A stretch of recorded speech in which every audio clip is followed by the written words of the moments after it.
এই 17 বছর ক্ষমতার হাত যারা অন্যায়ভাবে ব্যবহার করলেন বিভিন্ন চেয়ারে বসে, আপনি বলেন তো কি জবাব দেবেন কিয়ামতে আপনার এই হাত দিয়ে? আপনার মুখ তো থাকবে বন্ধ, কথা বলতে পারবেন না, আপনার এই হাত আপনার বিপক্ষে চলে যাবে। এই জন্য আপনার জন্য আমাদের আফসোস হচ্ছে, আপনি এই 17 বছর জুলুম করার কারণে শুধু নিজের ক্ষতি করেননি, নিজের শরীর পর্যন্ত ক্ষতিগ্রস্ত করবেন, আপনার হাতও আপনার বিপক্ষে যাবে। প্রভাব প্রতিপত্তির হাত আছে। এলাকায় অনেকের ক্ষমতা ছিল না, কিন্তু প্রভাব প্রতিপত্তি ছিল। টাকা পয়সা, জমি জায়গা, অর্থ সম্পদের মালিক হওয়ার কারণে এগুলো জুলুমের পক্ষে কাজে লাগিয়ে মাজলুমকে আরও যেন জুলুম করা যায় সেভাবে ব্যবহার করেছিলেন। নিজের সাথে আপনি মিলান, তাফসীর মাহফিলে এসেছেন, অন্তত কিছু নিয়ে যান। আপনার মনের পরিবর্তন যদি কোরআন ঘটাতে না পারে, যেহেতু কিয়ামত পর্যন্ত হেদায়েতের বাণী নিয়ে আর কোনো কিতাব আল্লাহ পাঠাবেন না, সুতরাং এর কথা শুনে আপনাকে হেদায়েত পাওয়া লাগবে। আল্লাহ যেন আপনাকে পরিবর্তন হওয়ার তৌফিক দান করেন, আমিন। এরপরে যে সমস্ত হাতের কথা আছে, এমনকি শরীরের এই হাতও এর ভেতরে আছে। এই হাত দিয়ে আমরা এমন কোনো কাজ এখন থেকে মরণ পর্যন্ত আর না করি যেন আমার বিপক্ষে গিয়ে আমাকে আবার জাহান্নামে নিয়ে যায়। 2 নম্বরে ওয়ারজুলুহুম বিমা কানু ইয়াকসিবুন দিয়েছেন। আল্লাহ রাব্বুল আলামিন পায়ের কথা জানিয়েছেন। পা দিয়ে মানুষ শক্তিশালী কাজগুলো করে বেশি আমরা দেখি। এই পৃথিবীতে ইসলাম ধ্বংস করার জন্যে, ইসলামকে উৎখাত করার জন্যে এক শ্রেণীর মানুষ এখনও বিভিন্ন লাইনে শক্তি খাটিয়ে যাচ্ছে। এই জন্য আমাদের পা, আমাদের হাত আমরা পক্ষে রাখি, আল্লাহর পক্ষে, কোরআনের পক্ষে, মানবতার পক্ষে। আল্লাহ তুমি তৌফিক দিও, আমিন। 2 নম্বরে সাক্ষী হয়ে দাঁড়াবে আপনার এই 2 কাঁধের ওপরে যারা আছে এরা। আল্লাহ পাক জানিয়েছেন কিরামান কাতিবিন ইয়ালামুনা মা তাফআলুন। সম্মানিত 2 জন লেখক তোমাদের সাথে আমি আল্লাহ দিয়েছি, এরা সব সময় তোমাদের ভালো মন্দ লিখতে আছে। সুতরাং এই সাক্ষীটা আরো কঠিন। এই যে 2টা সাক্ষী 24 ঘন্টা আমাদের কাঁধের ওপরে বসে লিখতেছে। আমার তো আফসোস হচ্ছে, এই 15 বছরে অনেকের অনেক কিছু লেখা হয়েছে কিন্তু প্রকাশ হয়নি, তাই ধরা পড়েনি। টাকলা মোরাদের নাম শুনেছি আমরা। এ লোকের মাত্র 6 মিনিট 8 সেকেন্ডের একটা অডিও কল রেকর্ড ফাঁস হওয়ার কারণে তার সব চলে গেছে।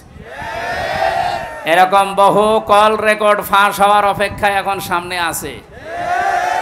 ভাতের হোটেলের মালিক হারুনের মাত্র কয়েক সেকেন্ড, সব হারিয়েছে। আমরা হাসির জন্য বলছি না, আমাদের এখানে হাজারো মানুষ যারা অনেকের এরকম রেকর্ড আছে, যেন ফাঁস না হয়। এই সমস্ত দুর্বৃত্তদের থেকে শিক্ষা নেওয়া দরকার। আমাদের জীবনেও বহু রেকর্ড আছে, ওর 6 মিনিট 8 সেকেন্ড ফাঁস হয়ে যদি সব হারায়, কিয়ামতের ময়দানে এই যে 2 জন বসে আছে এরা কিন্তু সব ফাঁস করবে। না জানি আমাদের আবার সব হারিয়ে যায় কিনা। 3 নম্বরের সাক্ষীর কথা আমি পেয়েছি। এই যে জমিনে বসে আছেন, এই জমিনটা কিয়ামতে সাক্ষী দেবে, মহেশপুরের এই জমিন। আখরাজাতিল আরদু আসকালাহা। আল্লাহ পাক বলেন মাটির ভেতরে যা আছে সব সেকাল, সবগুলো বোঝা জমিন সেদিন বের করে দেবে। সুতরাং এখানে বসে আছি, এই জায়গাটুকু যেন কিয়ামতে আমার পক্ষে দাঁড়ায়, বলে না আমি। এরপরের সাক্ষী হচ্ছে আল্লাহ আমার আমল নামা, যেটা আজকের তেলাওয়াতকৃত আয়াত দিয়ে আমরা যেটা আরম্ভ করবো ইনশাআল্লাহ। সূরা বানি ইসরাইলের 14-15 নম্বর আয়াতে আল্লাহ জানিয়েছেন, ইকরা কিতাবাকা কাফা বিনাফসিকা আল-ইয়াওমা আলাইকা হাসিবা। না, একটু কথা বন্ধ করেন, আপনার গোনা হয়ে যাচ্ছে।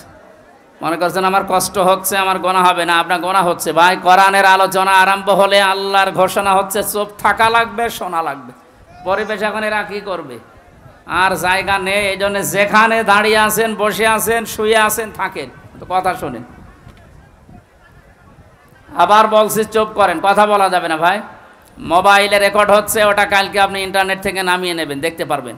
আর পরে যারা দেখতে পাননি, আমি এখানে বসে থাকবো, দেখে তারপর বাড়ি যাবেন। কি বলবো আর বলেন, এই কথা কানে আসলে আমি হারিয়ে ফেলবো। কথা বন্ধ করেন। এমনিতে 3 বছর জেলে থাকার কারণে অনেক কিছু হারিয়ে গেছে, অনেক কিছু আমি হারিয়ে ফেলেছি। কারণ আগে যা মুখস্থ করতাম 10 মিনিটে, এখন 10 দিনেও হচ্ছে না। কারণ ওরা এমন এমন খাবার খাওয়ায়, ওগুলো খেলে মানুষের ভেতরে কলকব্জা সব নষ্ট হয়ে যায়। আমি অনেক কিছু হারিয়েছি, আর হারাতে চাই না। আপনারা একটু আমাকে সুযোগ করে দিন কোরআনের কথাগুলো বলার। কথা বলবেন না, যাই করেন কথা বলবেন না, ইশারায় করবেন। আমল নামাটা হাতে দিয়ে আল্লাহ পাক বলবেন পড়ো, লোকটা পড়তে থাকবে, আল্লাহ জানিয়ে দেবেন এইটাই তোমার হিসাবের জন্য যথেষ্ট, আর কিচ্ছু লাগবে না। জান্নাতে যাবে না জাহান্নামে যাবে, এই আমল নামাটা যেটা ফেরেশতা লিখেছিল এইটাই বলে দেবে। আল্লাহর বান্দা ওইটা হাতে নিয়ে পড়া আরম্ভ করবে। কয়েক লাইন পড়ার পরে দেখবে না, এইটা তো জনগণের সামনে পড়া যায় না, লাইনটা বাদ দিয়ে পরের লাইনে চলে যাবে। হাজার হাজার সিসি ক্যামেরা নিয়ে দাঁড়িয়ে আছে ফেরেশতারা। আমি জেলখানায় থাকতে বিশেষ করে আমার আর মামুনুল হক হাফিজাহুল্লাহ, এই 2 জনের ব্যাপারে আলাদা কড়াকড়ি দিয়ে ওরা ক্যামেরা লাগিয়ে দিয়েছিল, যেন কেউ কথা বললে ওইটা ওরা অফিস থেকে দেখতে পারে যে কি কথা বলছে। অথচ আমাদের যে মামলা, আমার তো ছেড়ে রাখার দরকার ছিল জেলখানার ভেতরে। এই ঠুনকো মামলা দিয়ে এত কঠিন কঠিন অবস্থায় নিয়ে গেছে, মানুষ এমনি টেনশনে হাফ হয়ে যাওয়ার কথা। ফাঁসির কন্ডেম সেলের ভেতর ওরা রেখেছিল আমারই, অথচ আমারে রাখার দরকার ছিল তো ওই ওয়ার্ডে, যেখানে 70-80 জন মানুষ থাকে, যে এখানে সারাদিন থাকেন, গল্প করেন, নামাজ পড়ান, কোরআনের কথা বলেন, মাগরিবের পরে আপনারে ঘরে তালা লাগিয়ে দেব। 24 ঘন্টা এদিকে 2.5 হাত, এদিকে 3.5 হাত তালা লাগিয়ে দিত, থাক, কোনো যোগাযোগ নেই, যোগাযোগ বিচ্ছিন্ন। এই কঠিন অবস্থায় রাখার কারণে আমি বাস্তবতা একটা জিনিস টের পেয়েছি। কিয়ামতের ময়দানের এই যে আল্লাহ আমল নামাটা হাতে দিয়ে বলবে যখন পড়, এই লাইনটা আসলে যারা এই জুলুমের সাথে সম্পৃক্ত ছিল, ওই জুলুমের কথাটা ওরা পড়তে চাবে না। কোন লজ্জায় পড়বে, হাজার হাজার মানুষ তার সামনে থাকবে। আল্লাহর ফেরেশতারা ডাক দিয়ে বলবে না, আজকে আর ফাঁকি দেওয়ার কোনো রাস্তা নেই। কত ক্যামেরা সামনে, সব ফেরেশতারা দেখছে, পড়ো, এই লাইনটাও পড়ো, বিনা কারণে মানুষকে কেন কষ্ট দিয়েছিলে এইটা পড়ে শোনাও।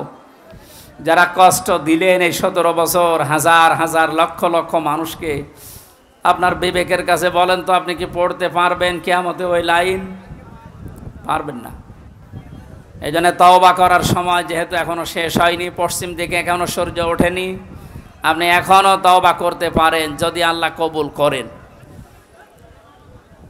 কিন্তু দুঃখজনক হলেও সত্য, একটা ভয়ঙ্কর তথ্য, আল্লাহু লা ইয়াহদিল কওমাজ জালিমিন, জালেমদেরকে আল্লাহ হেদায়েত দেয় না। আপনার কপালে যে কি আছে, নিজের কপালে আপনি নিজে কোড়াল মেরেছিলেন। যেন আপনার জন্য এখন আমরা যারা মুসলিম, আমাদের আফসোস হচ্ছে যে আপনি কি করলেন, দুনিয়াও শেষ করে দিলেন, আপনার আখিরাতটা ধ্বংস অলরেডি হয়ে গেছে। আপনার থেকে আমরা শিক্ষা নিতে চাই, আমাদের বাকি জীবনে যেন আমরা এমন কোনো কাজ না করি যেটা আমি জনগণের সামনে পড়তে পারবো না, ঠিক আছে? তাহলে এই মাহফিল সাকসেস হবে।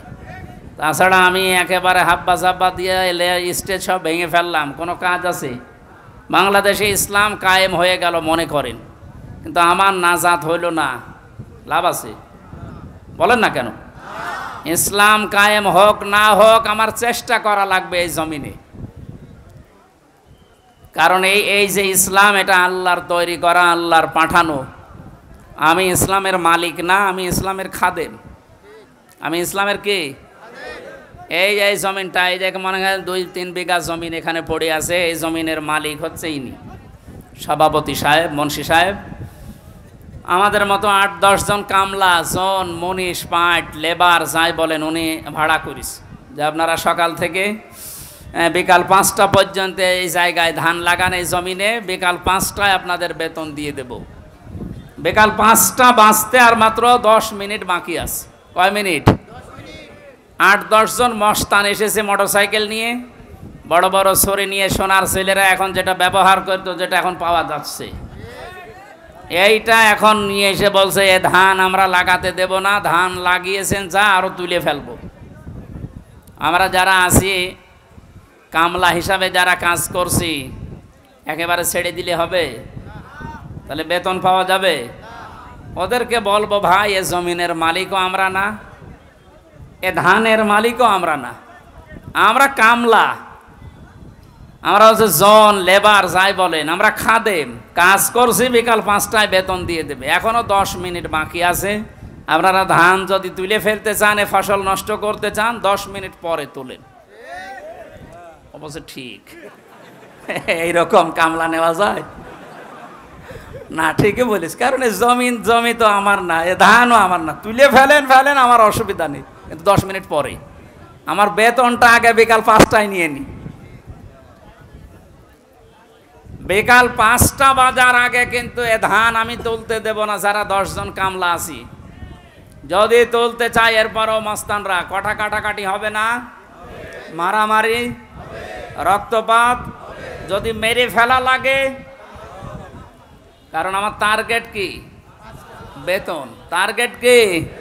ওইটা না হলে আমি পরবর্তী যারা আছে আমার ছেলে মেয়ে স্ত্রী এদেরকে খাওয়াবো কি? সুতরাং আমার বেতন হয়ে যাক, এরপরে করেন। এরপরও যদি তুলে ফেলে মস্তানেরা, আমাদের সাথে মারামারি করে যাই হলো। এখন ওই যে জমির মালিক একজন আছে না, কথা বলে না কেন? আমরা খাদেম যারা আছে, এই খাদেমেরা এদিকে তাকান, আমরা খাদেম না? কার খাদেম? কোরআনের খাদেম। কিসের খাদেম? এই খাদেমদেরকে বলছে শুধু এটা এই 10,000 20,000 মানুষ আমার সামনে, তা না, এটা রেকর্ড হচ্ছে, সারা বাংলাদেশ সহ বিশ্বের লক্ষ কোটি মুসলমানেরা শুনছে। 175 কোটি মুসলমানকে খাদেম যারা কোরআনের, আল্লাহর দাস যারা, আমরা আল্লাহর গোলাম যারা, তাদেরকে বলছি জমিনে ইসলাম কায়েম করতেই হবে। এটা ফরজ না, চেষ্টা করে যাওয়া ফরজ। হলে ভালো, না হলেও আমার অসুবিধা নেই, আমার বেতন আছে বিকাল 5টায়, জান্নাত। এক কথা বলে না কেন? কিন্তু বিকাল 5টা বাজার আগে, তার মানে জীবনের শেষ দিন, অবুদ রব্বাকা হাত্তা ইয়াতিয়াকাল ইয়াকিন, সূরা হিজরের 99 নম্বর আয়াত। আল্লাহ বলেন ইবাদত করবা আল্লাহর ওই দিন পর্যন্ত যতদিন মরণ না আসে। সুতরাং মৃত্যু আসার আগ পর্যন্ত আমরা যারা খাদেম আছি, এ জমিনে আল্লাহর দিন কায়েম করার চেষ্টা চালাবই।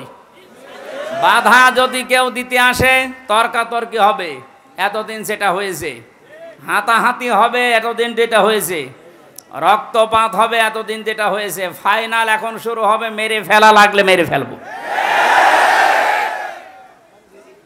এখন আর সাহস কেউ করবে না, এখন আর সাহস করবে না। এই জন্য তো দাড়ি কেটে পালাচ্ছিল। কি আশ্চর্য ইতিহাস তৈরি করে গেল লোকটা। তাহলে বোঝা যাচ্ছে এই দাড়ি, এটা মেকি দাড়ি, মানুষকে ধোকা দিয়ে বোকা বানিয়ে কোটি কোটি টাকার মালিক হয়েছে এই দাড়ি দেখিয়ে। নাম দিয়েছে কি? দরবেশ বাবা। এই যদি হয় দরবেশের অবস্থা, বাকি যেগুলোর ক্লিন সেফ, ওদের চরিত্র কি?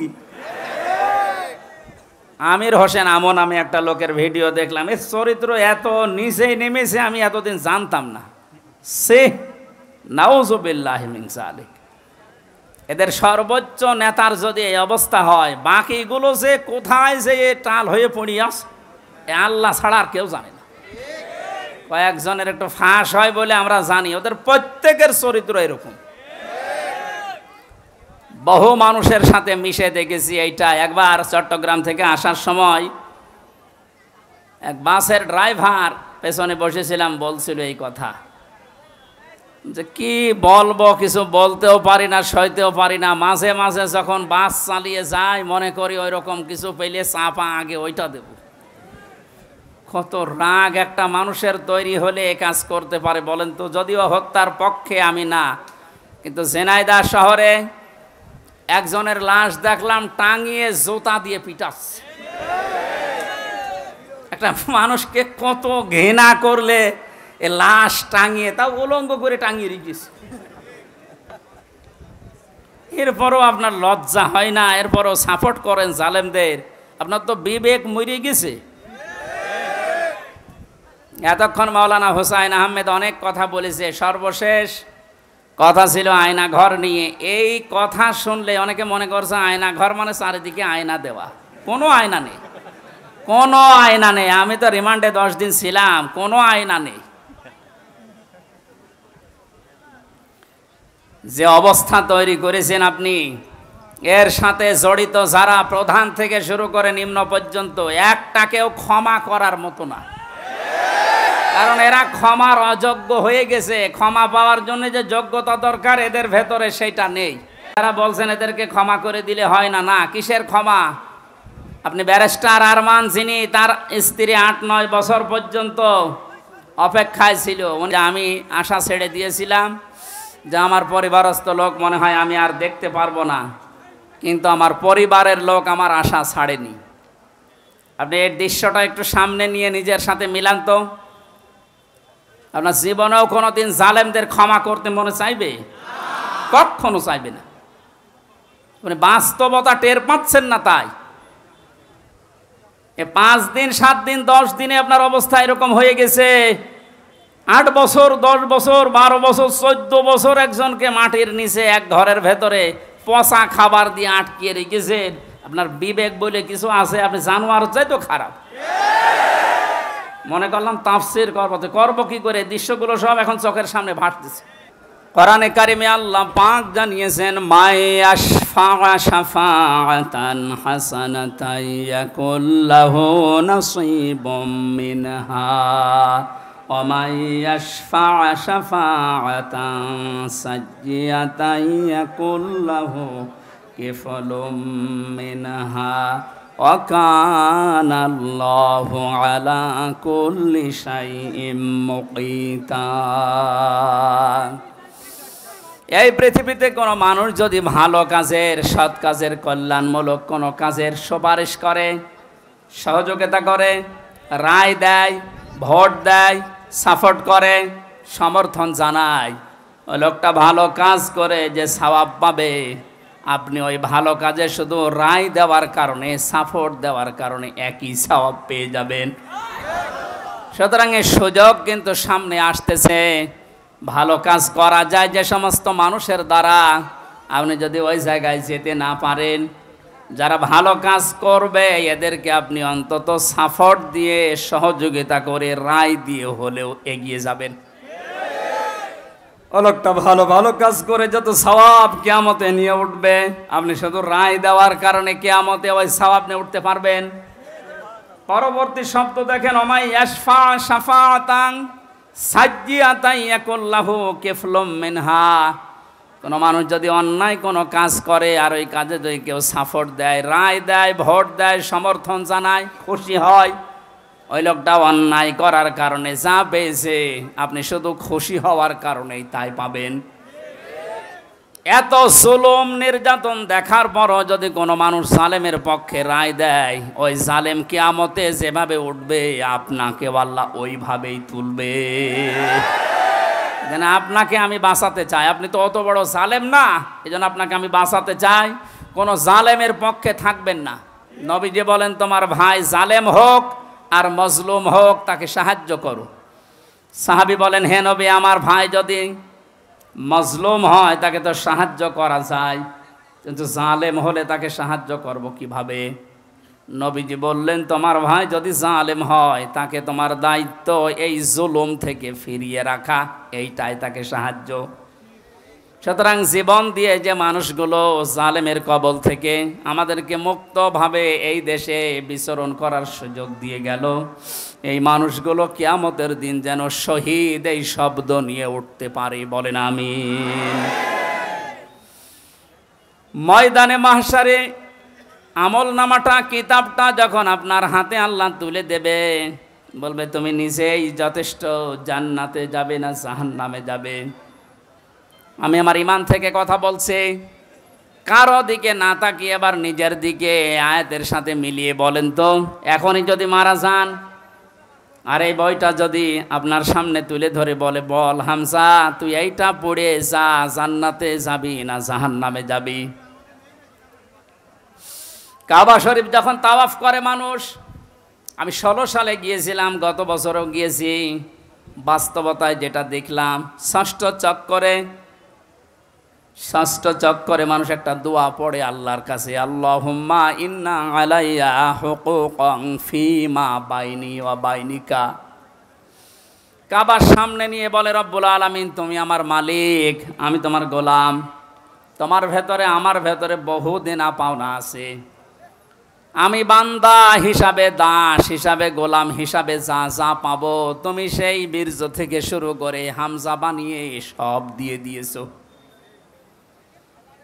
আমি উল্লেখ করার মতো কিছু ছিলাম না। হাল আতাল ইনসানি হিনুম মিনাদ দাহরি লাম ইয়াকুন শাইআম মাযকুরা। মানুষ কি একটু চিন্তা করে না যে জন্মের আগে, এ পৃথিবীতে আসার আগে উল্লেখ করব এমন কোনো বিষয় লোকটা ছিল না।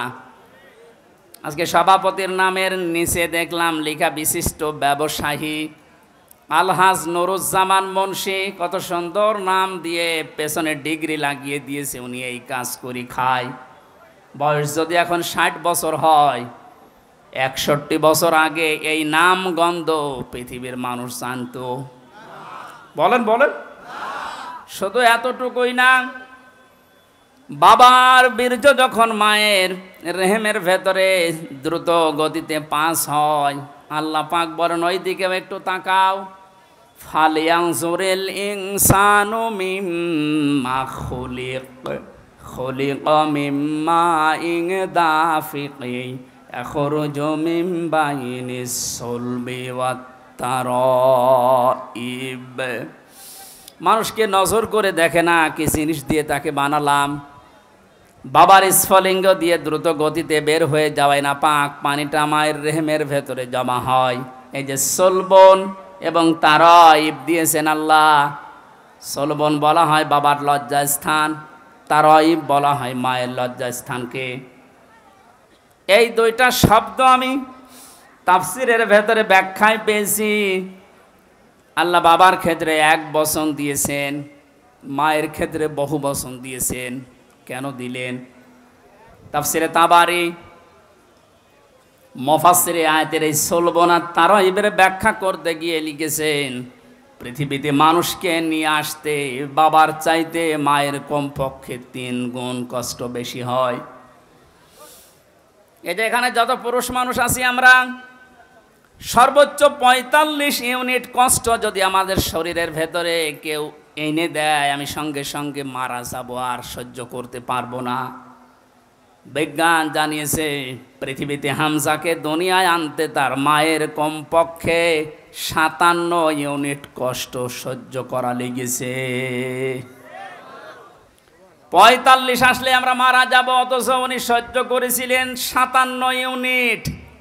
প্রতিটি জিনিস পরিমাপ করার একটা যন্ত্র আছে, কষ্ট মাপ দেওয়ার জন্য একটা যন্ত্র আছে, এটা ইউনিট দিয়ে মাপা লাগে।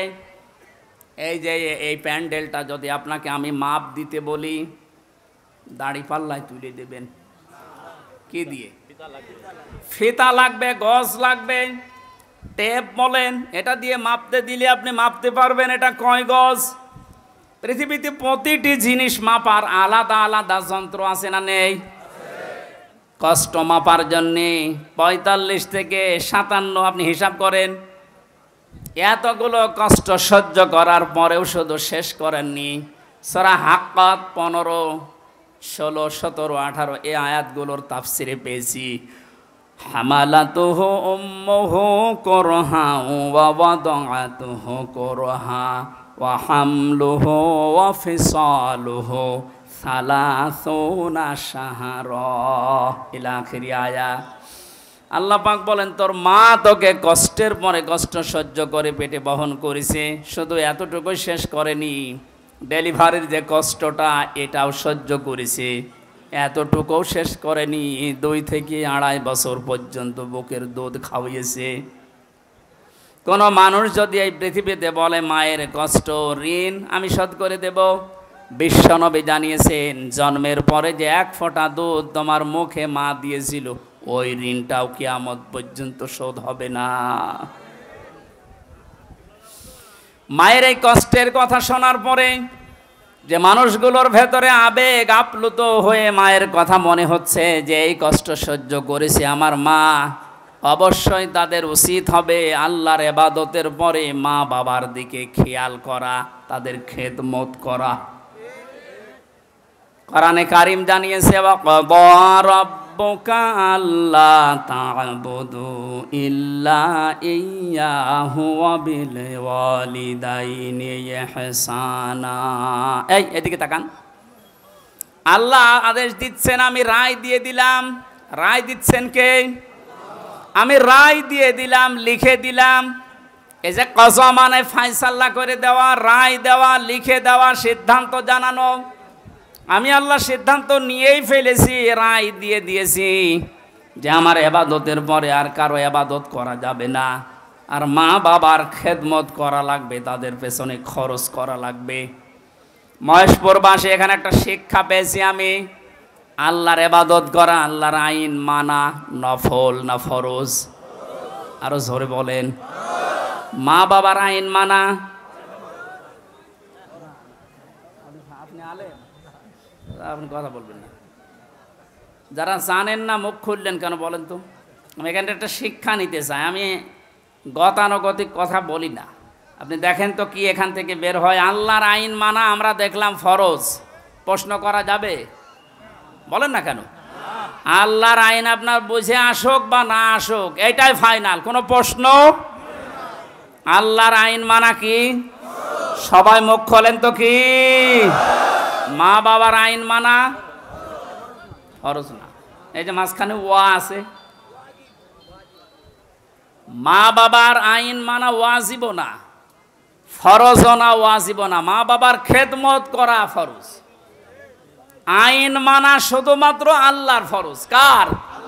আরো জোরে বলেন। আর আল্লাহর পরে রসুলকে আল্লাহ শরীয়ত প্রণেতা বানিয়েছেন, সারে।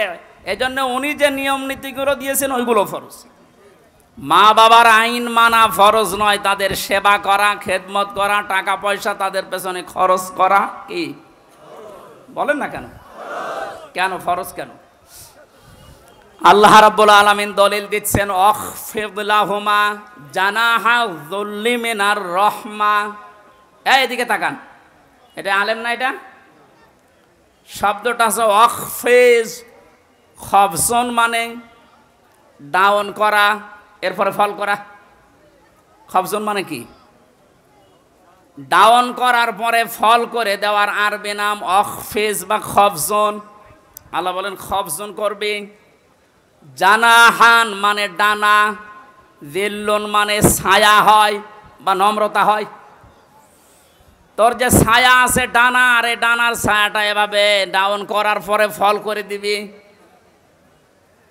আমার প্রশ্ন হচ্ছে, এ পৃথিবীতে কোনো মানুষের ডানা আছে কি? এটা কি? তাহলে আল্লাহ এখানে এদন দিত বা আউদা দিত, এ শব্দ না দিয়ে জানা হন পাখির ডানা আল্লাহ আমাদেরকে দিলেন। আল্লাহ মনে হয় জানে না তাই? জানা হন দিলেন পাখির ডানা আমাদেরকে ধার করিয়ে। কেন? ডানা আর দুনিয়ায় কারো নেই? পৃথিবীতে আর ডানা কারো আছে না নেই? কিসের আছে? আরে ভাই পাখির ডানাই তো দিয়েছে। পাখি বাদ দিয়ে পৃথিবীতে আর কারো ডানা নেই? আছে, এরোপ্লেনের ডানা আছে, হেলিকপ্টারের ডানা নেই? ওদের ডানাটা আল্লাহ এখানে লাগালেন না কেন? তাহলে তো আমাদের এই যে জানাহুন দেওয়া লাগতো না। পাখির ডানার কথা দিয়েছেন এই জন্যে তাফসির মাহফিলে আসতে হয়। আপনারা শুনতেছেন? জানাহুন শব্দটা আল্লাহ পাখির কাছ থেকে ধার করে আমাদেরকে লাগিয়ে দিলেন, কারণ আমাদের এই হাতের ভেতরে পর নেই, এর ভেতরে মোলায়েম কোনো কিছু নেই, সব শক্ত। পালক আছে, পর আছে, মোলায়েম করার কোনো কিছু নেই, এটা শক্ত। কিন্তু পাখির ডানার ভেতরে পর আছে, পালক আছে, একটার পরে আর একটা যখন লাগিয়ে দেয় সফট হয়ে যায়, কোমল নরম তুলতুলি হয়ে যায়। আল্লাহ এতটুকু শেষ করেন, জানাহা যুল্লি মিনার রাহমা দিয়েছেন, যে পাখির ডানাটা শুধু ডানা এভাবে ডাউন করে না, ও যখন ডাউন করার পরে ফল করে দেয়, ওর নিচে পাখির বাচ্চাগুলো চাবার পর একটা কিচির মিচির আওয়াজ দেয়, বাংলাতে এটা বলে অনির্বচন সুখ। কি বলে? একটা অনির্বচন সুখ অনুভব করার কারণেই ভেতর থেকে আওয়াজ হয় কিচির মিচির। আমরা মনে করি কিচির মিচির না, এ আনন্দটা, এ আওয়াজটা পাওয়ার জন্য না। কি করে কি হয়?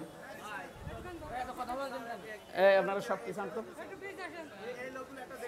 এত আস্তে পিছালে হবে না, আরো পিছান, পিছান, আরো পিছান, আরো পিছান, যান, আরো এক হাত যান। এই ছেলে যাও যাও যাও, চেয়ার সরানো লাগবে না, তুমি নিজে সরো।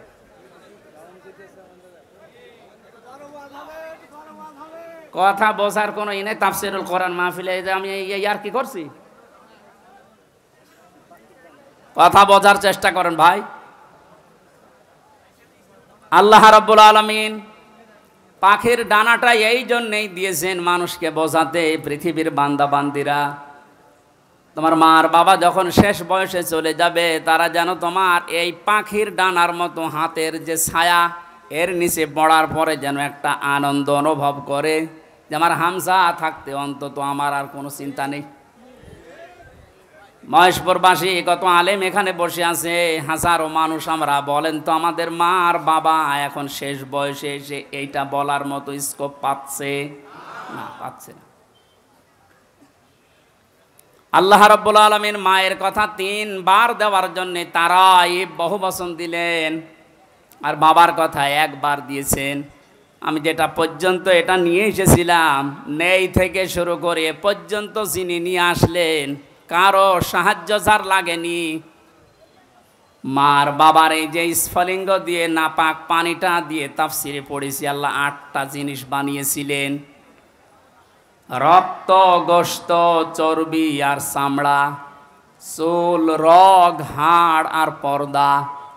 8টা জিনিস যখন মায়ের রেহেমের ভেতরে এক হয়ে যায়, আল্লাহ পাক তখন ফেরেশতাদেরকে বলে, আমি আল্লাহ আমার রব নামের কারণে 5টা জিনিস একে দান করব। ওয়াজআলা লাকুমুস সামআ ওয়াল আবসারা ওয়াল আফইদা ইলা আখিরিল আয়া। সূরা নাহলের 78 নম্বর আয়াতের মাঝের অংশে আল্লাহ জানিয়েছেন, শ্রবণ শক্তি, দর্শন শক্তি, বাক শক্তি, আকেল শক্তি আর ঘ্রাণ শক্তি, এই 5টা আমি আল্লাহ নিজে তাকে দান করেছি। একটাও যদি কম দিতাম, দুনিয়ায় আসতো ওই লোকটা কিন্তু অপূর্ণাঙ্গ হয়ে। এখানে অনেকাংশ মানুষ, আমরা সব পূর্ণাঙ্গ মানুষ, কয়েকজন হয়তো আছে বিকলাঙ্গ, অন্ধ, ন্যাংড়া, কিন্তু হাজারো মানুষ আমরা সব পূর্ণাঙ্গ মানুষ। আল্লাহ নিজের পক্ষ থেকে একটাও যদি কম দিত, তো কি অবস্থা হয়তো সারা জীবন, আপনি ভাবেন। আল্লাহ পাক এই জন্যই জানিয়েছেন, হে পৃথিবীর মানুষেরা, নেই থেকে শুরু করে উল্লেখ করার মতো একটা জায়গায় তোরে নিয়ে আসলাম, এরপরও আমার সাথে তোর নাফরমানি কমে না। কাইফা তাকফুরুনা বিল্লাহি ওয়া কুনতুম আমওয়াতান ইলা আখিরি আয়াত। বালাগাত মান্তিক যারা পড়ায় বা জানে, কাইফা শব্দটা 11টা বিষয়ের আগে আল্লাহ ব্যবহার করেন। কাইফা শব্দের প্রথম ব্যবহার হচ্ছে মান্তিকের কায়দায়। আল্লাহরও বিশ্বাস হতে চায় না এমন জায়গাকে আল্লাহ কাইফা দিয়ে শুরু করেন। এটা এতক্ষণ যেটা বলছিলাম, বীর্য থেকে শুরু করে এ পর্যন্ত আনার পেছনে কারো কোনো অবদান নেই। মার বাবা শুধু এক বিছানায় ছিল, এতটুকু তাদের কাজ। বাকি যা করার বলেন তো কে করেছে? এই মানুষ এখান থেকে হামজা পর্যন্ত হবার পরে যখন নাফরমানি করে, তখন আল্লাহ কাইফা শব্দ দিয়ে শুরু করেছেন যে কি করে নাফরমানি করে আমারও বিশ্বাস হয় না। কাবার গেলাপ ধরে মানুষ কিন্তু ষষ্ঠ চক্করে এইটাই বলে এসেছি আমরা, রব্বুল আলামিন আমি তোমার গোলাম হিসাবে, বান্দা হিসাবে বহু কিছু আমাকে তুমি দিয়েছো, ওই যে বীর্য থেকে পর্যন্ত, কিন্তু তুমি আমার মালিক হিসাবে আমার তো কিছু দেওয়া দরকার। আমি তো কিছুই তোমার আজ পর্যন্ত দিতে পারলাম না। তবে একটা জিনিস আমার আছে, পুঁজি। তোমার ওই রহমান, ওই গাফফার, ওই গফর নামের খাতিরে এই কাবার সামনে নিয়ে বলছি, আমারে মাফ করে দাও। এই জন্য যারা তাওবা করার জন্য এখনো রাজি হননি, এখনো পর্যন্ত শয়তানের ধোঁকায় পড়ে আছেন, সুযোগ আছে, আপনারা আশা করছি ফিরে আসবেন। আল্লাহ রাব্বুল আলামিন এই যে রাত 12টার পরে তাহাজ্জুদের সময়ে প্রথম আসমানে এসে আপনাদের মতো আমাদের মতো মানুষকে ডাক দিয়ে বলবা, আসো ক্ষমা চাও, ভুল করে ফেলেছো, ক্ষমা চাও।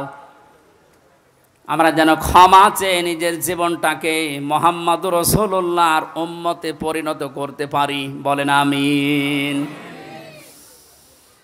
মহেশপুরবাসী বান্দা যখন এটা পড়তে পড়তে কিছুক্ষণ যাবার পরে দেখবে না লজ্জা লাগে, পড়ার মতো না, আল্লাহ পাক বলবেন না পড়া লাগবে। আমার তো ওই দিবসের কথা মনে হয়ে এখন আফসোস হচ্ছে, আল্লাহ আমি কি সত্যি পড়তে পারবো? আমার এই 24 সালের এটা আগস্ট মাস, যদি আল্লাহ বলে প্রথম তারিখ পর্যন্ত তোরে মাফ করে দিলাম, তোর কোনো হিসাব নেই, শুধুমাত্র এই যে 17 তারিখ আজকে, এই 17 দিনের হিসাব দিয়ে জান্নাতে চলে যা। যত মানুষ এখানে আপনারা আছেন বুকে হাত দিয়ে বলেন তো 17 দিনের হিসাব এখনো জোগাড় করা সম্ভব হয়নি। অথচ যে হাদিস পড়েছিলাম নবীজি বলেন, মা তাসালু কদামা বানি আদম আবদি ইয়াউমাল কিয়ামাতি হাত্তা ইসালান খামসিন। কিয়ামতের এই কঠিন ময়দানে প্রতিটি মানুষকে আল্লাহ তার নিজের সামনে দাঁড় করাবেন, প্রত্যেককেই 5টা করে প্রশ্নের উত্তর জিজ্ঞাসা করবে। 5টা প্রশ্নের সঠিক জবাব দেওয়া ছাড়া কেউ সামনেও যেতে পারবে না, পেছনেও যেতে পারবে না, জায়গায় দাঁড়িয়ে থাকবে। শুধু মাইক ফাটিয়ে টেবিল ফাটিয়ে ফেলেন না, নিজের সাথে মিলান তো। জালেমদের কথা তো বাদই দিলাম, আমরা যারা মজলুম আছি তারা নিজেদের দিকে এই 5টা বিষয় একটু মিলাই।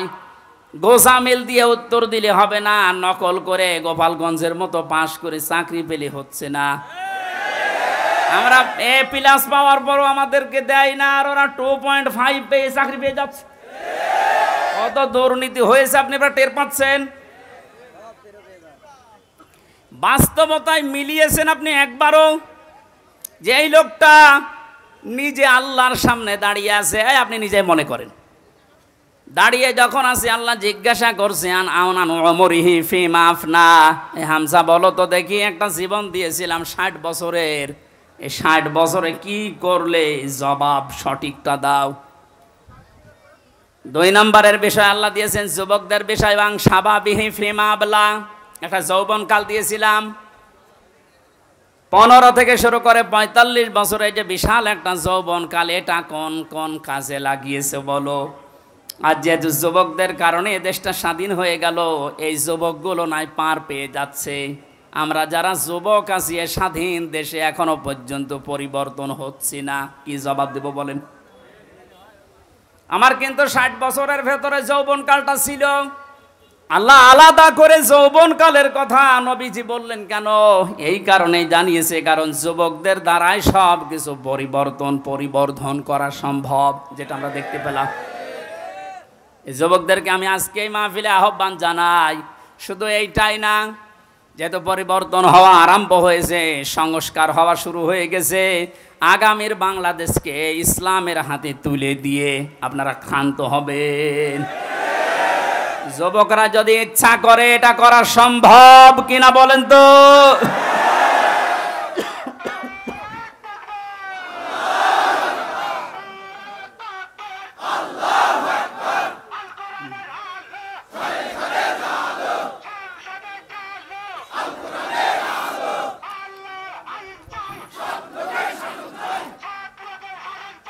আল্লাহর আইন চাই। আলহামদুলিল্লাহ, তাকবীর যেন আল্লাহ কবুল করেন এবং বাংলাদেশ চোখে যেন দেখান, বলেন আমিন। আজকে এই যে শেজিয়া বাজারে আমি আয়াতটা পড়েছিলাম, আরাআইতান নাস ইয়াদখুলুনা ফি দীনিল্লাহি আফওয়াজা। হে নবী, আপনি যখন দেখবেন যে আল্লাহর সাহায্য এসে গেছে, তখন তো বিজয় হবে। দলে দলে পালে পালে মানুষ ইসলামে প্রবেশ করছে, যেটা আমরা এখন চর্মচোখে সারা বাংলাদেশে দেখতে পাচ্ছি। একটু যাদের বিবেক আছে, একদম মরে যায়নি, তারা আজ তো সব কিছু ভুলে ইসলামে চলে আসছে। কারণ ইসলামের মালিক ওরা জানে যে দেশে জামাত ইসলাম শিবির চরমনা এরা না, ইসলামের মালিক কে? আর যারা আমরা আছি আমরা ইসলামের খাদেম। সুতরাং ইসলাম প্রতিষ্ঠা করতে গিয়ে, ইসলাম কায়েম করতে গিয়ে বিকাল 5টার আগে কাউকে আমরা আর ষড়যন্ত্র করতে দেব না ইনশাআল্লাহ। এই যে বিচারপতির নামে কলঙ্ক, মানব জাতি হিসাবে একদম কোলাঙ্গার এই যে মানিক, বিচারপতির নাম নিলাম এই কারণে, নাম নিয়েও গোনা হবে, কারণ এ মানুষের পর্যায়ে পড়ে না। ইসলামকে এই দুনিয়া থেকে মিটানোর জন্য বিশেষ করে বাংলাদেশ থেকে যারা ভূমিকা পালন করেছে বেশি, তার ভেতরে এই অবৈধ বিচারপতি একজন। ওর কথাবার্তারা শুনলে শয়তান পর্যন্ত হাসে, বলে আল্লাহ তুমি আমারে শয়তান বানিয়েছো। এটা চোখে দেখনি? আমি মাঝে মাঝে ওরা দেখি আর ভাবি আমি তো শয়তান দেখি না, যদি দেখতাম মনে হয় এরকমই হইতো। এটা টাটকা নির্ভেজাল শয়তান। সুতরাং এরকম শয়তানের অনুসারী যারা আছেন, তরিন আফরোজ থেকে বহু শয়তানকে 15 বছর দেখলাম। এখন ইসলামের যে উর্বর ভূমি বাংলাদেশে হচ্ছে, চলছে, কায়েম হওয়ার পথে, বাধা দিতে আসলে কিন্তু বিকাল 5টার আগে কোনো ছাড় নেই।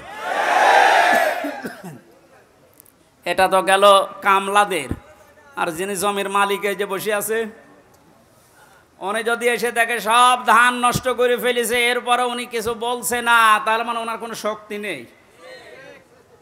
বিশ্বাস করেন, মনে মনে চিন্তা করেন ওনার শক্তি নেই তা না, এখন হয়তো কিছু বলছে না, গোপনে ওনার কোনো কিছু আছে। যেদিন ধরবে ওইদিন বাপ বলার সময় দেবে না, যেটা আমার আল্লাহ এখন মালিক হিসাবে করছে।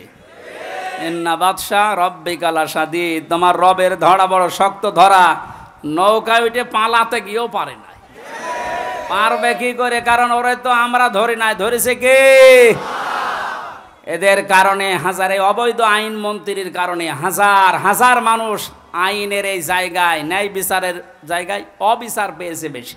তার বাস্তব প্রমাণ আমি নিজে না, সিএমএম কোর্ট, জজ কোর্ট, হাইকোর্ট মিলিয়ে আমার মামলা কতবার তুলেছে। এই যে আমার মামা বসে আছে, মামা শ্বশুর, আমার চাচা ছিল ঢাকায়, বাবা তো ওগুলো বোঝে না ভালো, রাত দিন দৌড়া চাকরি করে বেটা, এরপরও রাত দিন এখানে ওখানে উকিল ধরে করবে কি?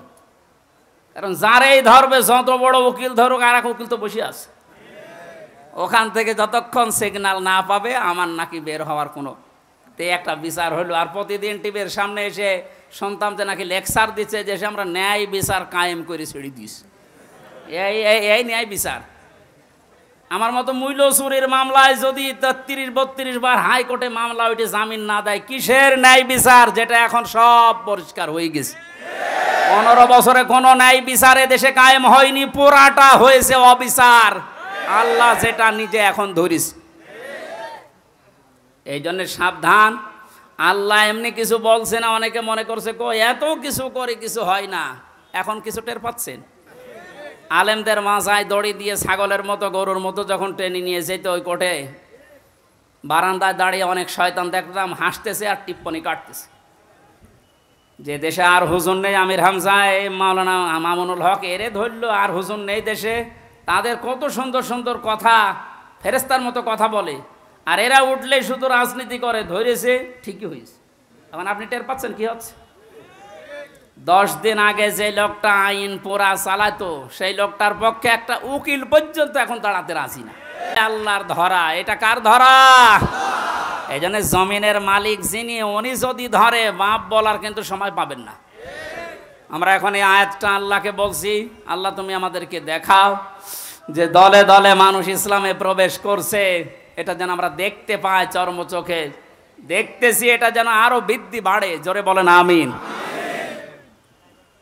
কারণ এই জমিনে বহু মানুষ এই 52-53 বছর চালিয়েছে, আমরা দেখলাম না? বাবা চালিয়েছিল, স্বামী চালিয়েছিল, চাচা চালিয়েছিল, বউ চালিয়েছে, ভাবি চালিয়েছে। এক কথা বলছে না কেন? এ তো কোরআন দিয়ে চললে দেশটা কেমন দেখা যায়, এটা এখনো আমরা দেখি নাই। এখন আমরা সবাই একমত, দলমত আর নেই। কোরআন দিয়ে এই দেশ চললে কেমন দেখা যায়, ওইটা আমরা এই চোখে দেখতে চাই। কারা কারা দেখতে রাজি আছেন দেখি? লিল্লাহি তাকবীর।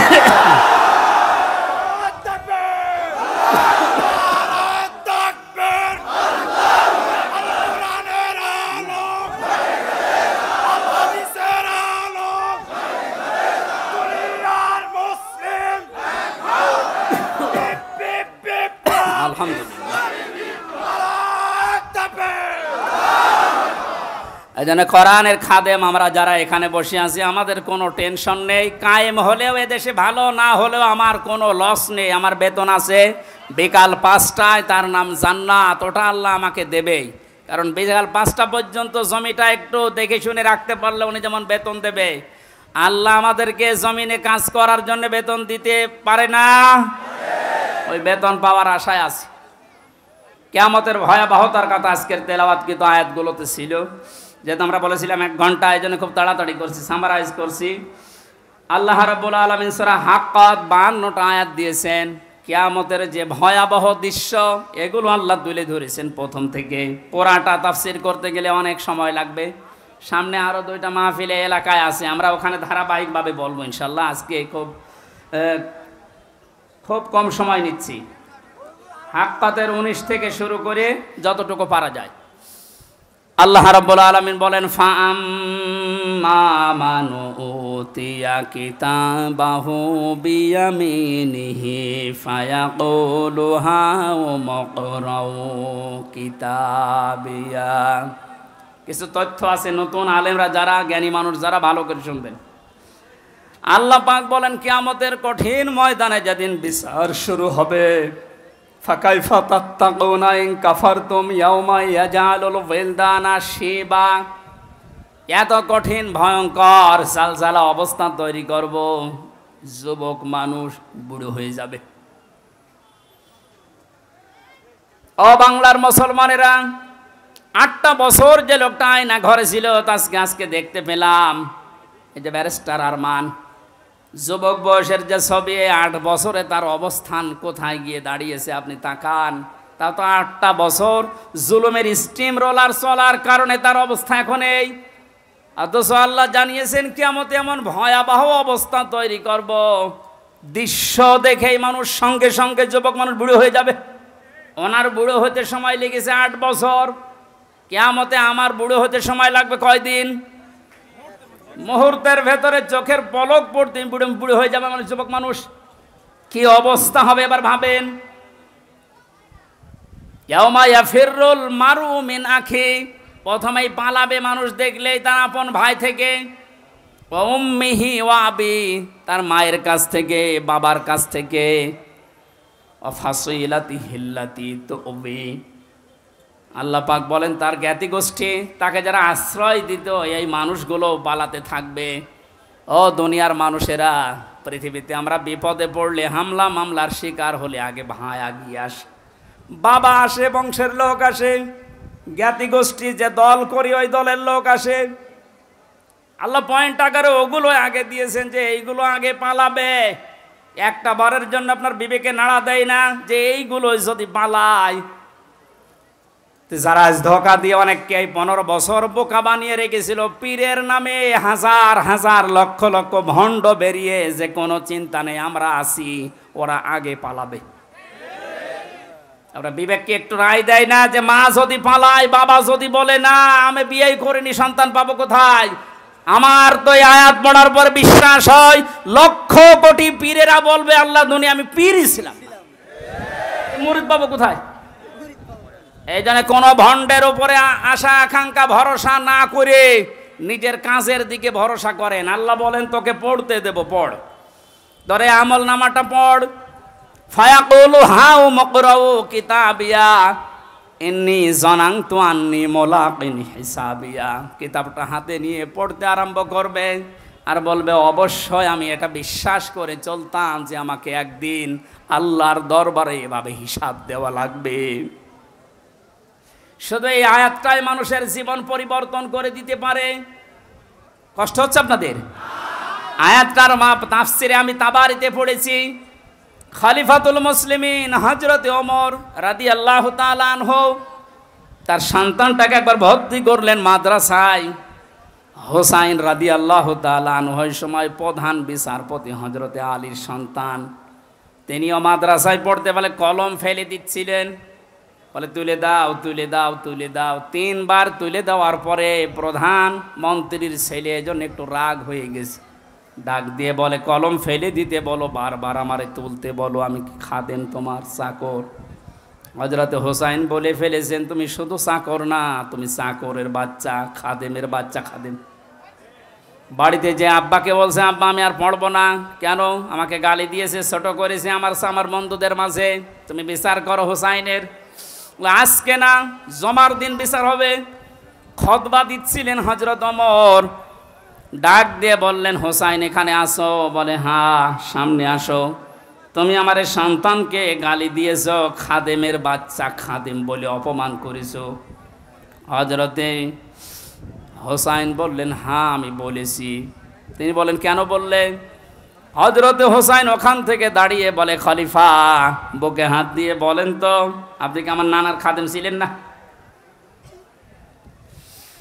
হযরত ওমরের কথা বন্ধ হয়ে গেছে, চোখের পানি ফেলে বলে, আমি তো খাদেম ছিলাম, এভাবে তো ভাবি নাই। আমি যে খাদেম ছিলাম এটা তো আমি তো জানি। তুমি কি লিখে দিতে পারবে যে আমি নবীর খাদেম ছিলাম তোমার নানার? হ্যাঁ, কাগজ নিয়ে আসেন। খেজুর পাতা নিয়ে এসেছে, লিখে দিলেন, এই ওমর আমার নানার খাদেম ছিল, আমি দেখেছি। এতে হোসাইন ইবনে আলী, সই করে দিলাম। কাগজটা হাতে নিয়ে হযরত ওমর বলেন, নবীর সাহাবীরা, বিচার হয়ে গেছে। ছোট মানুষ আব্দুল্লাহ, ও তো বোঝে না, বলে, কি বিচার করলে বাবা? তুমি তো এখনো মারধর শুরু করনি। হযরত ওমর বলে, সন্তান, যে বিচার করেছে এটা দুনিয়া না, মরণের পরও কাজে লাগবে। আমি এমনি জনাংতু আন্নি মুলাকিন হিসাবিয়া, আমি বিশ্বাস করে দুনিয়ায় চলি যে আমাকে হিসাবের মুখোমুখি হওয়া লাগবে।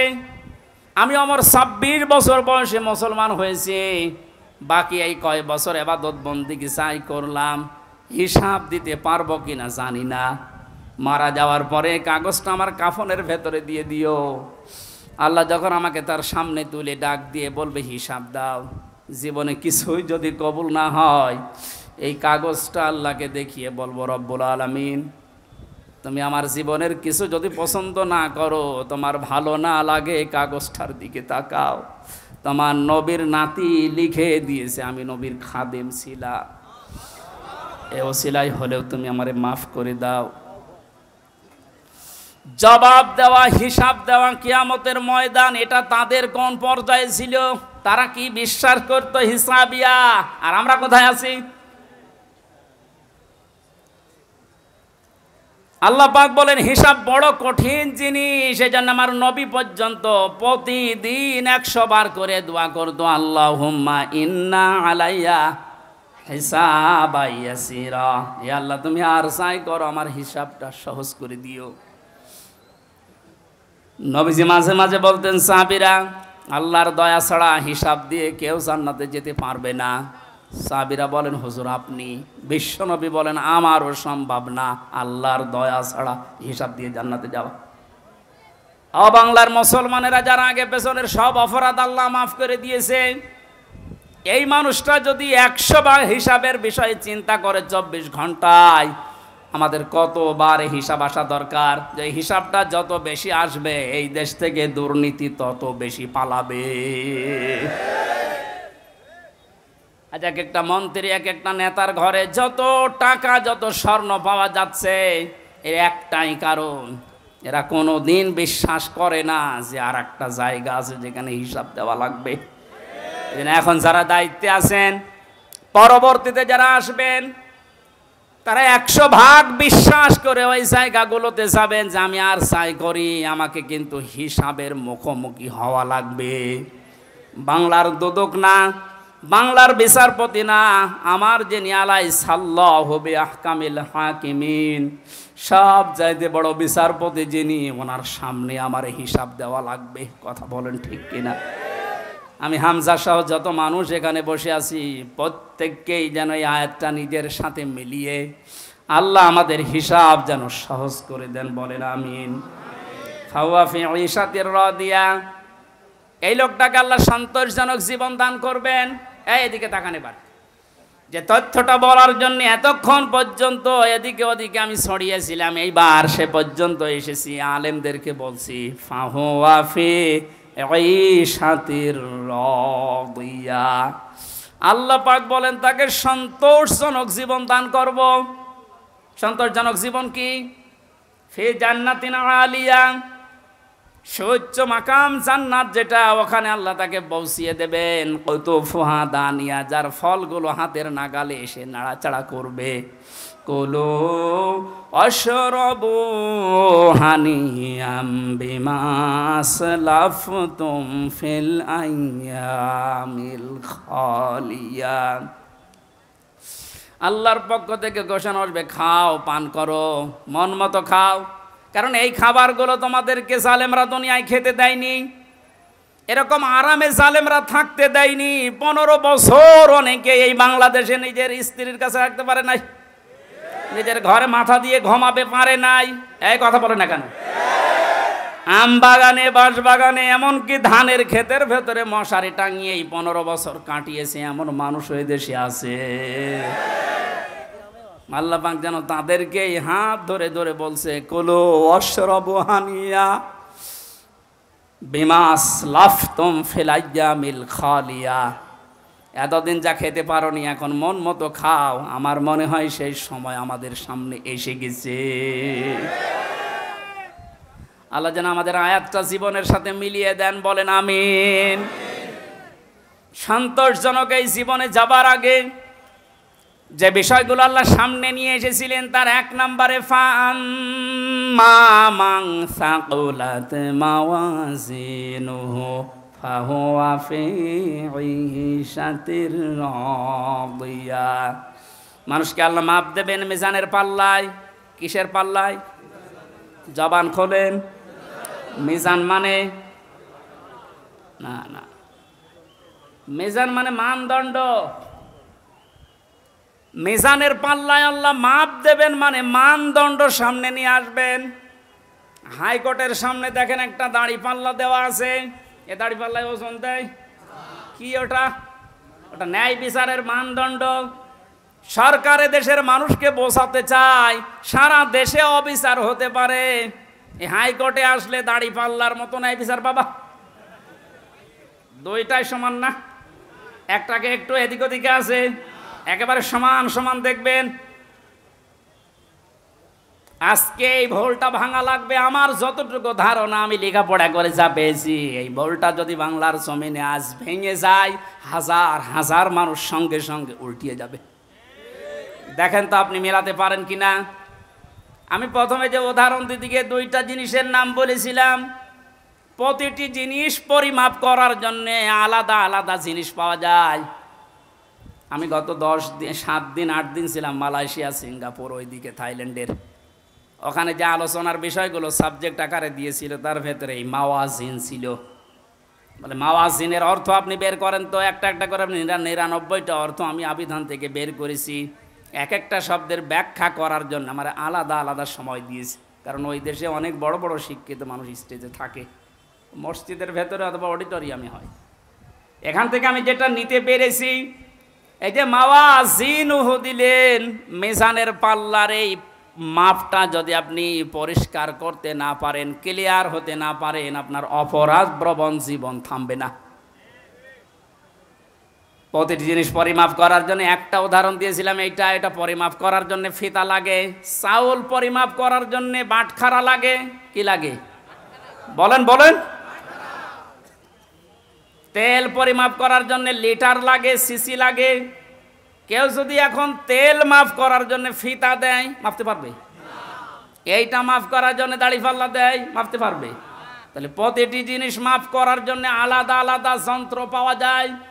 কিয়ামতে আল্লাহ ফাহুয়া ফি ঈশাতির রাদিয়া, সন্তোষজনক জীবনে আপনার পৌঁছে দেবে।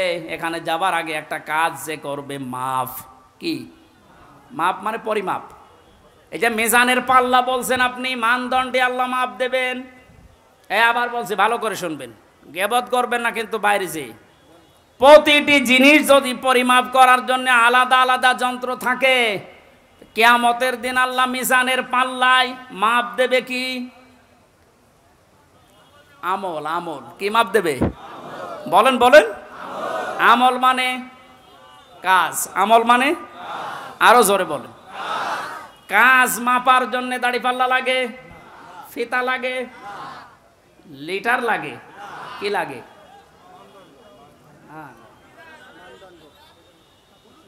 কে বলেছে না? কি ছাত্র ক্লাস করাচ্ছে আল্লাহ জানে। এইটার জন্যই তো আসতে হয়, মাপ দেওয়ার জন্য এই পৃথিবীতে গুরুত্ব লাগে। কাজ যদি কেউ মাপতে চায় যে আমি কাজ মাপবো, কেজি দিয়ে মাপা যাবে যে কয় কেজি কাজ। আপনি কি ধরনের বিশ্বাস করেন কিয়ামতে আল্লাহ এইদিকে আমল তুলে দেবে আর এদিকে বদ আমল? আমল মানে কাজ, কাজ কি 5 কেজি হয়? কি বুঝেছেন এতদিন? আল্লাহ মাপ দেবে কি? আমল। আমল এটা ক্লাস চলছে, জবাব দেন তো ছাত্রের মতো। আমল মানে বাংলায়, আমল মানে বাংলায়, আবার বলেন আমল মানে বাংলায়, আরবিতে আমল, আরবিতে, ইংরেজিতে ওয়ার্ক। জিনিস সবই এক, জিনিস সবই কি? এ মাথায় যেটা আছে এটার এই দেশের নাম চুল। আপনি পাকিস্তানে যে চুল কেটে দেন, কিয়ামতের আগে কাটবে না। তো জিনিস তো একই, নাম বিভিন্ন দেশে বিভিন্ন জিনিস, নাম এক না? জিনিস কি এক না দুই? আমল, ওয়ার্ক, কাজ সব এক। সাধারণ জ্ঞানে আমরা বুঝলাম যেটা মাপ করার জন্য দাড়ি পাল্লা, এই সিসি লিটার কেজি লাগে না, এটা মাপতে হলে গুরুত্ব লাগে। কাজ মাপতে হয় গুরুত্বের ভিত্তিতে। কিসের? এখন গুরুত্বের ভিত্তিতে আমল যদি, কাজ যদি, ওয়ার্ক যদি মাপতে হয়, এই পৃথিবীতে সবচাইতে গুরুত্বপূর্ণ কাজ আল্লাহর দৃষ্টিতে ফরজ। বলেন না কেন? এরপরে ওয়াজিব, এরপরে সুন্নাত, এরপরে নফল, এরপরে মুস্তাহাব, এরপরে মোবা। এ সিরিয়াল আকারে ধরেন। আপনি সারা জীবন মোবা, সুন্নত, মুস্তাহাব হাজার হাজার করেছেন, নফল, কিন্তু ফরজ ওয়াজিব করেননি। আপনার গুরুত্ব থাকবে কাজের? বলেন। এই স্টেজের গুরুত্ব কি? এই যে সামিয়ানা আর এই খুঁটি, এই দুইটা আসল জিনিস। এর ভেতরে আরো অনেক অন্য জিনিসও আছে, না দিলেও অসুবিধা নেই। এই যে লাইট যদি না দেন, স্টেজ থাকবে না? এই টেবিলটা না দিলে থাকবে না?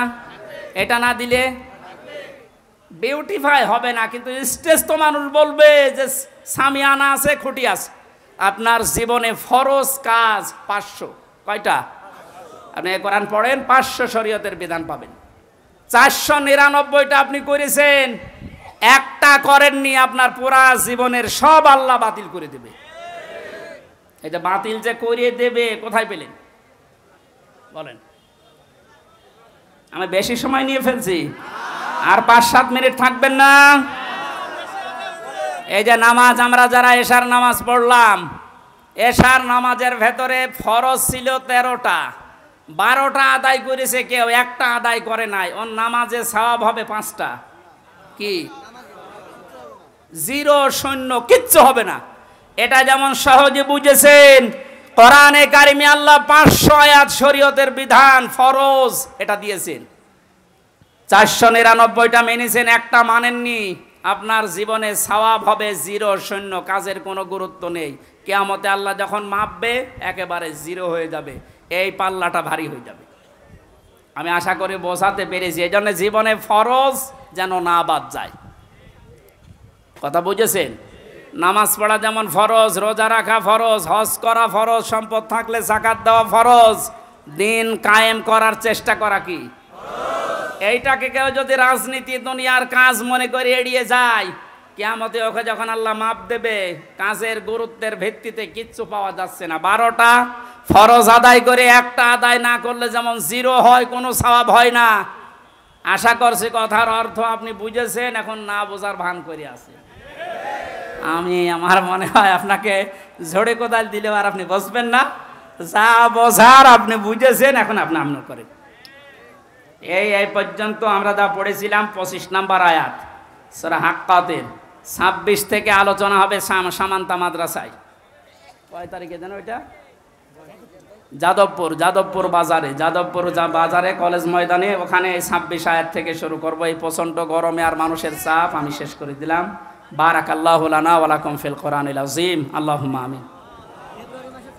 রব্বানা যালামনা আনফুসানা ওয়া ইল্লাম তাগফির লানা ওয়া তারহামনা লানাকুনান্না মিনাল খাসিরিন।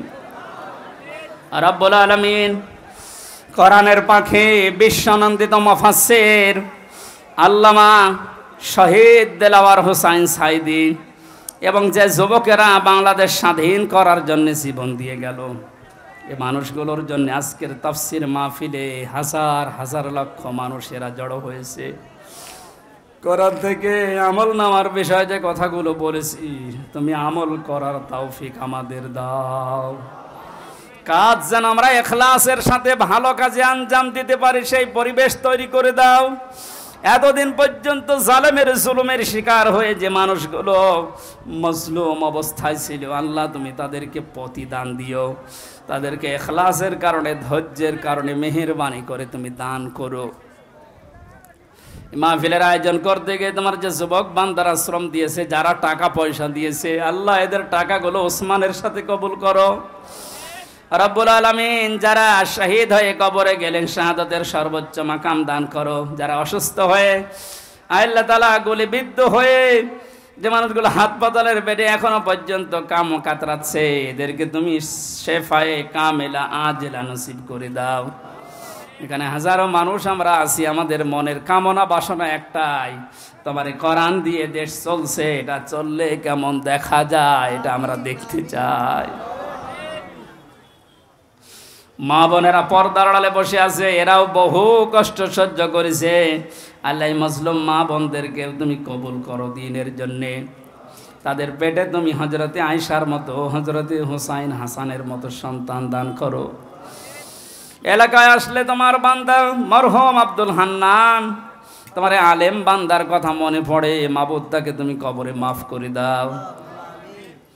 আল্লাহ তাআলা এখানে যারাই কথা বললেন, মাওলানা হুসাইন আহমেদ মাহফুজ সহ নামনা জানা যত আলেম এসেছে, আল্লাহ আমার শ্বশুর এসেছে, তার বাবা মাকে হারিয়েছে, তুমি তার বাবা মাকে তার সন্তানের ওসিলায় মাফ করে দাও। আমার মামা এসেছে মাওলানা আলমগীর হুসাইন, তার বাবাকে সে হারিয়েছে, আল্লাহ তার বাবাকেও মাফ করে দাও। হাফেজ মাওলানা আবু সালেহ সহ কত আলেম এখানে বসে আছে, আল্লাহ আল্লাহ আলেমদের দিকে তাকিয়ে হলো আজকের এই মোনাজাত কবুল করে দাও। যে বাড়িতে এসে বসেছিলাম, এই বাড়ির ওপরে রহমত নাজিল করো। আল্লাহ আমাদের শরীরটাকে সুস্থ রাখো। বহু জুলুম অত্যাচারে দেশের মানুষ আমরা সহ্য করেছি, আল্লাহ জুলুমের পরাজয় যখন হয়েছে, এই জালেমদেরকে আর তুমি এই দেশে জায়গা দিও না। নূহ নবী দোয়া করেছিলেন, রব্বিলা তাদারনি মিনাল কাফিরিনা দাজ্জারা ইন্নাকা ইন তাদারহুম ইউদিল্লু ইবাদাকা ওয়ালা ইয়ালিদু ইল্লা ফাজিরান কাফফারা। ওদের পেট থেকে যেটা আসবে ওইটাও তোমার নাফরমান হবে। এই জন্য কোনো জালেম যেন এদেশের জমিনে আর জায়গা না পায়, সেই ব্যবস্থা করে দাও। কোরআনের জন্য এই 17 বছর যারা মাজলুম অবস্থায় জীবন কাটিয়েছে, আল্লাহ তোমার ওয়াদা, তাদেরকে তুমি ওয়ারিশ বানাবে জমিনের। এই মাজলুমদের হাতে এই জমিনের দায়িত্ব দিয়ে দাও। আমরা শরীরে অনেকে রোগ শোক নিয়ে আসি, আমাদেরকে শেফায়ে কামেলা আজেলা দান করো। রব্বুল আলামিন আমার মা বাবাকে মাফ করে দাও, আমার দাদা দাদি নানা নানিকে মাফ করো। যে যার জন্য আমরা হাত তুলেছি, আমাদের কারো মোনাজাত ফেরত দিও না, কবুল করে নাও। এই গ্রামে মাটির নিচে যত মানুষ ঘুমিয়ে আছে, আল্লাহ কবরগুলো জান্নাত বানাও। আগামীতে এই ময়দানটা কোরআনের জন্য উন্মুক্ত করে দাও। অধ্যাপক মতিউর রহমান স্যার সহ, অধ্যাপক ফারুক আহমেদ সহ যত অতিথি আজকের মাহফিলের, প্রত্যেককে ওমরের মতো বানিয়ে দাও। আল্লাহ বাংলার জমিনটা তুমি কোরআনের হাতে তুলে দাও। কখন কার মরণ চলে আসে জানি না, এখনো আমরা এখানে কেউ জানি না। মহেশপুরের বাজারে, সেজিয়ার বাজারে কার কাফনের কাপড় এসে গড়াগড়ি করছে।